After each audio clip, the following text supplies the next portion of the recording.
کبھی سوچا ہے آپ لوگوں نے کہ بالی ووڈ کی موویز میں دہشت گرد جب بھی نظر آئے گا تو وہ اکثر مسلمان کیوں ہوتا ہے؟ کبھی احمد، خالد، رحمان ہاتھ میں بندوق لیے، داڑھی، گلے میں تعویذ اور اللہ اکبر کے منہ پہ نعرے. کیا یہ محض ایک اتفاق ہے؟ اسلامک فوبیا یہ بالی ووڈ میں اندر تک پھیل چکا ہے. زہر اور نفرت. بالی ووڈ صرف ایک ٹول کٹ بن کے رہ گیا RSS کا.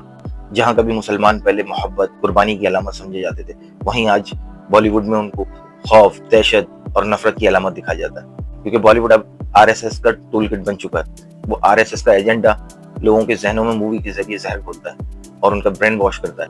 ایک وقت تھا کہ بھارت میں ہندو مسلمان ہمیشہ ساتھ میں رہا کرتے تھے، اپنے فیسٹیولز، اپنی دکھ درد ہمیشہ اکثر ساتھ میں شیئر کرتے تھے. لیکن پھر آیا کا بچر یعنی کہ مودی، اس نے اپنی حکومت بنائی تو سب سے پہلے میڈیا کو اپنے کنٹرول میں کیا اور میڈیا کو گودی میڈیا بنا دیا. گودی میڈیا یعنی مودی کی گود میں بیٹھنے والا گودی میڈیا. وہ آج وہی بولتے ہیں جو RSS کا ایجنڈا ہے، اس کے علاوہ کچھ بولتے ہی نہیں ہیں. ہندو مسلمان ان کی جو ساری ڈبیٹ اینڈ رزلٹ ہندو اور مسلمان ہی ہوتے ہیں. ہمیشہ مسلمانوں کو خطرہ دکھانا، خوف دکھانا اور ہندوؤں کو مظلوم دکھانا، تاکہ ہندو عوام ہمیشہ مسلمانوں کو دیکھے تو ان کے ذہن میں نفرت ہی پھیلتی ہے. اور جب اس سے بھی ان کا کام نہیں چلا تو انہوں نے بالی ووڈ کو استعمال کرنا شروع کیا. اور کچھ ایسے ایکٹر بھی ہیں جو RSS کے ایجنڈے کو جو ہے بالی ووڈ میں لے کر آئے اور بالی ووڈ میں انہوں نے اس زہر کو پھیلا دیا اور مسلمانوں کے خلاف جو نفرت کا بیج انہوں نے بونا تھا وہ بو دیا اور آج تک بو رہے ہیں.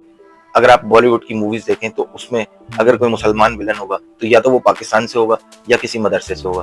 یہاں میں بات کروں گا 3-4 موویز کی. اس میں ایک مووی 2019 میں آئی اڑی، جس میں حب الوطنی کے نام پر پاکستان کو دشمن نمبر 1 ایک دکھایا گیا اور جے ہند کے نعروں کے پیچھے اسلام فوبیا ان کا واضح دکھتا تھا. 2022 میں آئی ہوئی مووی کشمیر فائل، یہ مووی 100% پروپیگنڈا مووی تھی، جس میں ایک کمیونٹی کو مظلوم دکھا کے دوسری کمیونٹی کو ظالم دکھایا گیا.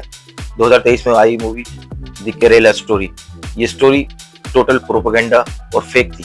اس کہانی کا کوئی پروف نہیں ہے، اس اسٹوری کا کوئی بھی پروف نہیں ہے، لیکن یہ ٹوٹل فیک اور کسی متعصب ذہن کے انسان کی لکھی ہوئی اسٹوری تھی، جو اس نے اپنے ذہن سے گڑی لکھی اور اس کی مووی بنا کر اس نے ہندوؤں کے سامنے پیش کر دی.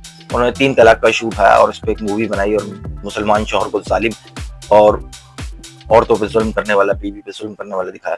انہوں نے یہ نہیں دکھایا کہ اسلام عورت کو خلا کا اور حق مہر کا اور عزت سے علیحدہ ہونے کا حق دیتا ہے. یہ فیکٹ انہوں نے نہیں. کیوں کہنا چاہیے کہ بالی ووڈ صرف مسلمانوں کو دہشت گرد ہی نہیں دکھاتا، بلکہ مذہبی معاملات اور اسلام کو مشکوک بنا کر لوگوں کے سامنے پیش کرتا ہے. چاہے مووی کا نام کچھ بھی ہو، کشمیر فائل ہو، کیریلا اسٹوری ہو یا 3 طلاق ہو، مقصد ہے کہ اسلام کو خطرے کی علامت دکھانا اور مسلمانوں کو ہمیشہ دہشت گرد اور غلط قرار دینا.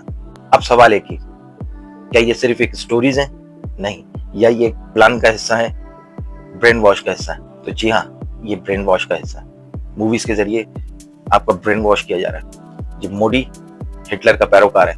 کسی وقت میں مووی ایک تفریح کا ذریعہ ہوا کرتا تھا، لیکن اب یہ صرف برین واش کا ذریعہ بن کے رہ گیا. کیا آپ کو نہیں لگتا کہ 50، 100، 150 لوگ جب اس مووی کو دیکھتے ہوں تو جب وہ سینما ہاؤس سے باہر نکلتے ہوں گے تو کیا وہ مسلمانوں کے خلاف نفرت لے کے نہیں جائیں گے؟ بالکل جائیں گے، کیونکہ آپ نے ان کا برین واش کر دیا. آپ نے ان کو ایسی سٹوری سنائی کہ آپ نے ان کے جذبات، ان کے احساسات اور ان کو احساس دلایا کہ مسلمانوں نے آپ پر کتنے ظلم کیے اور آپ کتنے مظلوم ہیں. یہ سٹوری جب وہ ان کے دماغ سے کنیکٹ کرتی ہے تو وہ مسلمانوں کے خلاف ہمیشہ نفرت لے کے سینما ہاؤس سے نکلتے ہیں، جو ایک خطرناک بات. اور میں آپ سے آج بالکل اوتھینٹک جینون بات کروں گا کہ اسلام ایک امن اور محبت کا درس دینے والا اور لوگوں کی ہمیشہ مدد کا درس دینے والا مذہب ہے. کبھی اس کو اسٹڈی کیجئے تو آپ کو پتہ چلے گا مسلمان کبھی کسی کے لیے برا نہیں سوچتے، کبھی بھی نہیں. بس ایک بات ہمیشہ آپ کو میں بتا دوں کہ ہر عمل کا رد عمل ہوتا ہے، وہ چاہے کوئی بھی ہو. آپ کسی کمزور کو دبائیں گے تو ایک نہ ایک دن کمزور اپنے حق کے لیے آواز ضرور اٹھائے گا. تو وہ عمل کا رد عمل ضرور ہو سکتا ہے، مذہب کوئی بھی خراب نہیں ہوتا. RSS کا ایجنڈا یہی ہے، ڈر پھیلاؤ اور حکومت کرو، ووٹ حاصل کرو، لوگوں کو دکھاؤ کہ آپ خطرے میں ہو اور آپ کا تحفظ صرف ہم کر سکتے ہیں. آج انٹرنیٹ کا دور ہے، ایک کلک پر آپ کو دنیا جہان کی معلومات مل سکتی ہے. خود معلوم کیجئے، ایک ایک چیز پر ریسرچ کیجئے، پھر اس پہ یقین کریں. واٹس ایپ گروپ میں آنے والے میسیجز پہ یقین مت کریں. تو وہ ان کی جاب کا حصہ ہے کہ وہ آپ کو واٹس ایپ پہ میسیج بھیجتے رہیں اور آپ کا برین واش کرتے رہیں. انٹرنیٹ پہ جائیں اور سرچ کریں، خود سرچ کریں، سچائی آپ کے سامنے. تو اس ویڈیو سے ریلیٹڈ آپ کے ذہن میں کوئی سوال ہو، کوئی اوپینین ہو تو مجھے ضرور رابطہ کریں اور لائک کریں، شیئر کریں، سبسکرائب کریں. آس پڑوس والوں سے نفرت نہیں کریں، ایک دوسرے کے ساتھ اتفاق اور محبت سے رہیں اور ایک دوسرے کا خیال رکھیں. دعا میں یاد رکھیے گا. اللہ حافظ.